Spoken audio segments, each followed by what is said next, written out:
Hi creative friends, this is Freya and thank you so much for being here. So I'm working on part 3 of this gorgeous, delicious spread, which I am loving more and more by the moment. And I'm working in this book, Madame Butterfly. It's a children's book. It's the Italian version. And what I did is I did kind of go into the nooks and crannies and fill up some of the spaces in the hair and the background over here. And I just did that off camera because it is kind of tedious. It's just a matter of me getting a small brush and going into all the little spaces. And I didn't do it meticulously. I painted over some of the branches and stuff that just wasn't important to me to retain everything. And what I decided to do is, first of all, I am going to put a tea bag over this butterfly over here and the bird, because it's just, I don't know, it just looks a bit too disconcerting and out of place for me. So I'm gonna cover that up. So I'm just gonna, oh my god, I can't even open my Mod Podge. And I decided I was going to use oil pastels for the face because I just think it's really going to give it a whole other layer of luminosity. And I don't know, I'm just really feeling it. So that's what I'm going to do. And I didn't mean for this to go into, I think this is part 3, but it just kind of takes as long as it takes. But I think this might go into a part 4 because I'm going to be using oil sticks, so it has to dry. It takes like 48 hours to dry. And I'm really loving the way this moon turned out against the inky sky. I'm loving that.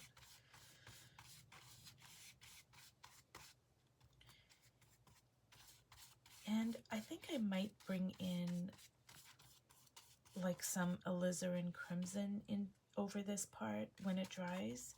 I'm not sure. But for right now, what I'm going to do is I am going to start adding some oil sticks on the face and the neck. And I think what I need to do is just kind of tighten this area up a bit here.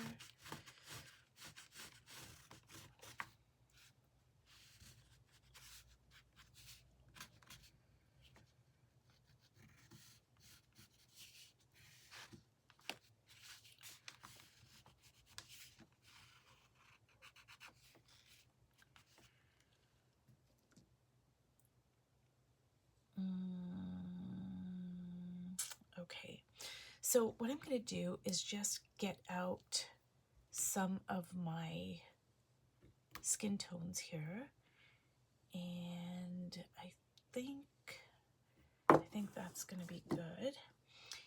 And what I have to do is I have to kind of like get the top part off. It's like a skin. They call it a skin. It grows to harden over the top when you haven't used it for, I think, after a week. So let me see here. Just gonna start adding some of my colors here.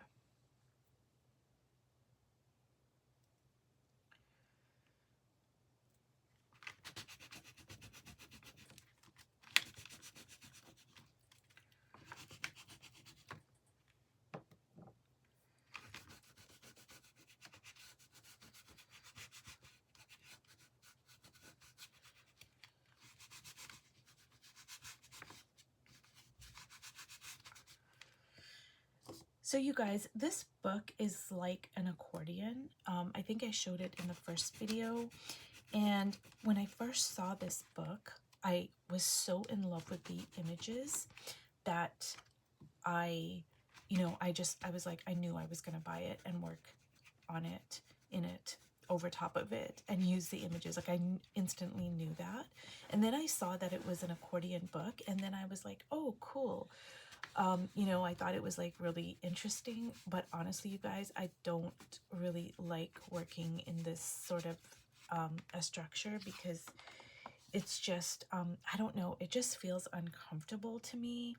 But I loved the images so much. Plus, it has Italian print on it. Plus, the paper is excellent. I mean, it is a really super high quality paper. It's thick, it's not glossy. The colors are amazing. I mean, it is really an excellent book. But this accordion, you know, as I'm working in it, I'm not really liking it. So if anybody has any tips on how I can work in it better, like, see, right now, if this wasn't an accordion book, it wouldn't, I don't know how to explain it, but there's like, because see, there's a whole other part to this. Like, I don't know, I'm not explaining it correctly, but it's just difficult for me to work in a book like this with the accordion. And I'm trying to figure out like how I can make it better to work in. But anyways, so if anybody has any ideas, I would appreciate it. And maybe I'm just being too picky, because I absolutely love the images in this book. So I'm just grateful that I get to work in it.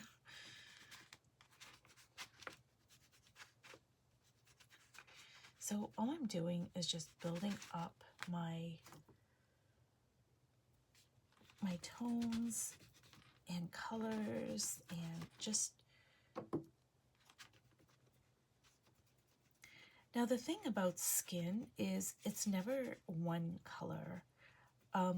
Any type of skin color is gonna have like so many interesting colors, depending on the light and depending on like so many factors.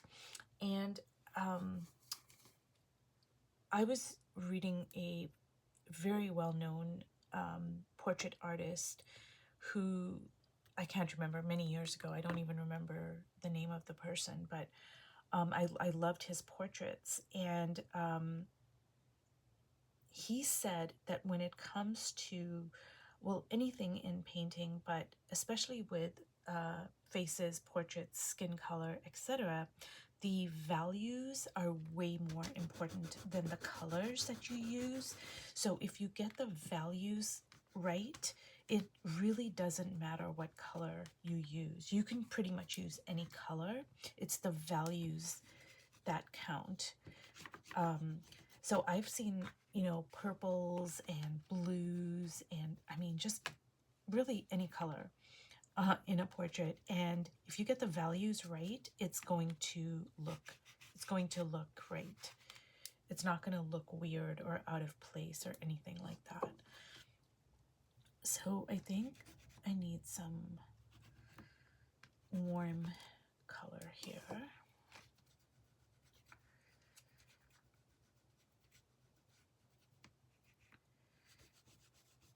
And I love working with oil sticks. Like, it's just so satisfying.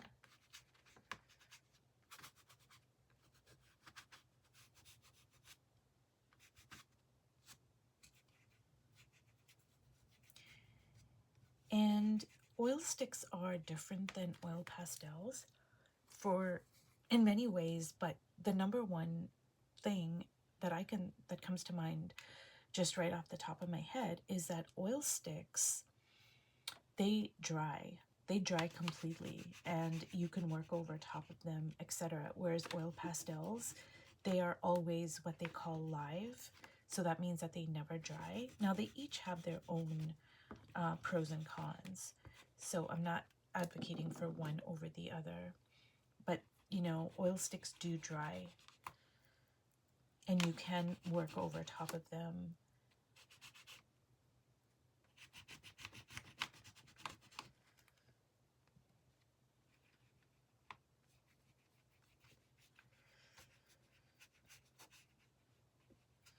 So I'm just building up the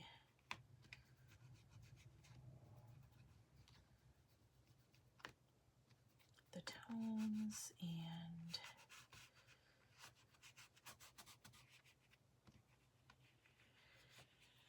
I'm just building up the face and the neck. And like, look at this, it's just really just standing out.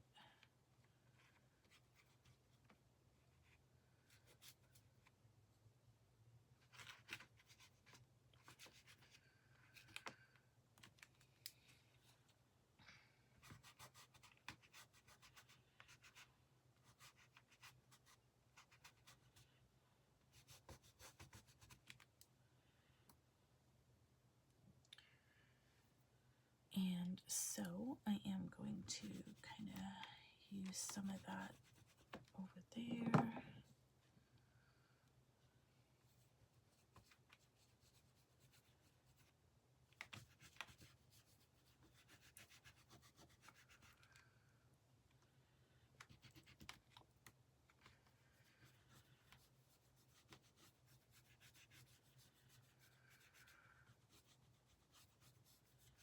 And can you see like how it's taking shape?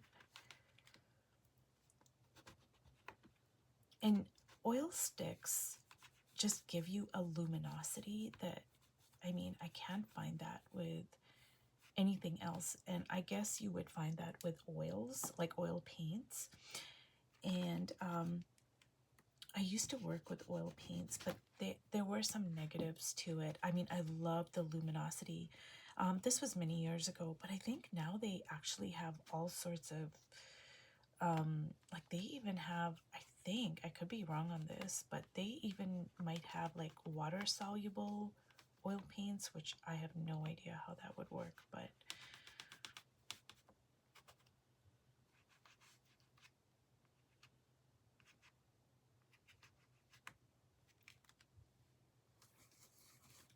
so I'm just gonna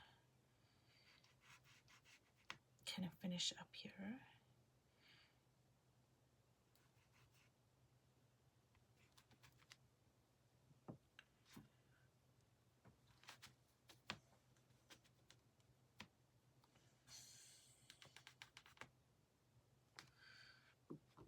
And I think I just need a little touch of red there.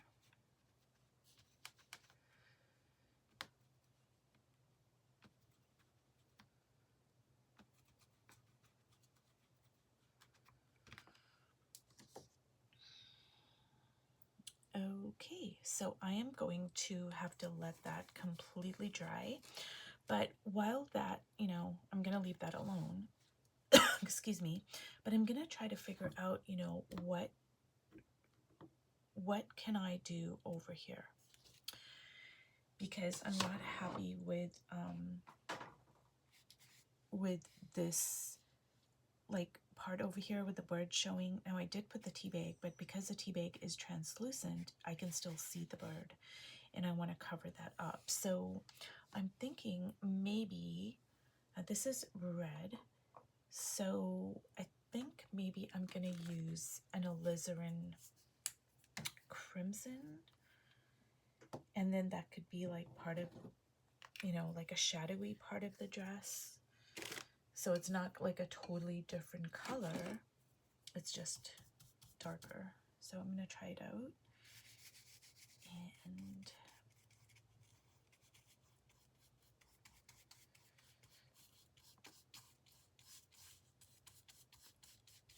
ooh, I love this. I absolutely love this.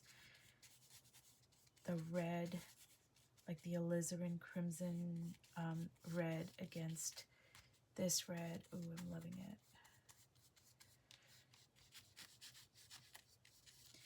So you guys, you've got to take risks when you're painting, and sometimes they work out and sometimes they don't, which, you know, I mean, that happens to everybody. And sometimes like I didn't know, oh, you know, should I put alizarin crimson over this? But I'm really loving it. But there are other times when I do something and I think, oh, this is gonna work for sure, and then it just looks awful. And that's just, you know, part and parcel of it, and you just have to kind of go with it. And I'm just gonna kind of smush it around there. So, but I am really loving this. Oh my goodness. Oof.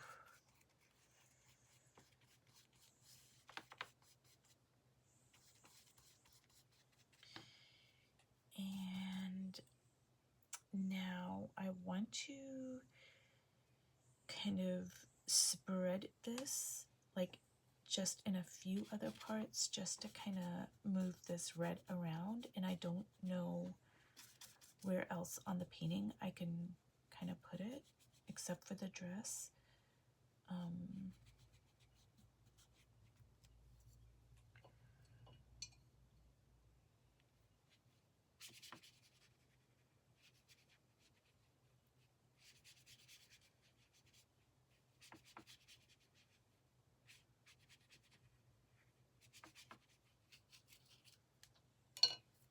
And I really like this tea bag here, and I'm just loving the way it's like showing like a little bit of a difference. Like this is the tea bag and this is not. So I'm really loving that effect.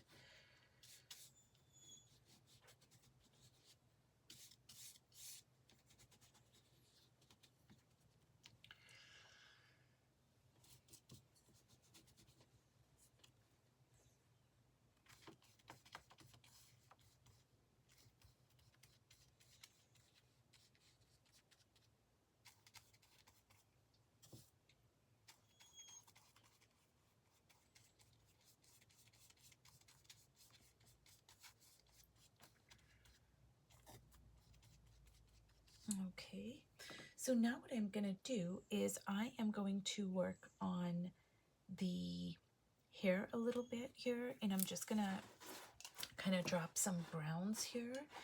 Now, I did post a video on like how to make your own collage a few days ago, a week ago, and I'm gonna show you here what I do. So just give me a second here. I'm just gonna like put some of the browns here in the hair.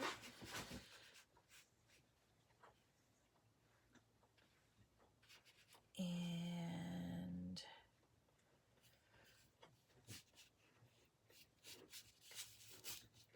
okay, so let me see if I can find my collage book. So I try to have this like always at hand. So here's a page here, and I have this little bit of paint on my brush. So all I'm gonna do is I am just going to just make some marks, okay? Nothing too crazy, nothing out of the ordinary. I'm just making some circles, and actually I'm just kind of like cleaning out my brush, okay? Because I don't want to waste my paint, and I'm also making collage. So it doesn't have to be anything more serious than this, okay? So that's all I'm doing, right? And then I'm gonna set it aside. I'm using up all my red paint. So as you can see, I'm just cleaning out my brush really, right? And then I'm gonna set this book aside, okay? And I'm just gonna let it dry. And then I'll go on to a next painting, okay? And then when I have excess paint on my brush, I just go and work in, and I just put it right in my composition book. And the thing to keep in mind is that even though this, you know, I'm gonna use another page, but see, that's what I did. I just used up some excess paint, and then I'll continue working on it with other splashes of paint. And say something like this. It doesn't look like anything when it's on this, you know, page. But once I rip it up and put it in another piece of art, it really, you get something like this, or you get, you know, something like this, or like this, you know, and I can use either side. I can see which side fits. And when you do that, and now you put it on the page, it really lifts the entire piece up. So anyways, you guys, if you've watched all the way to the end, thank you so much, and I will see you in my next video. Bye.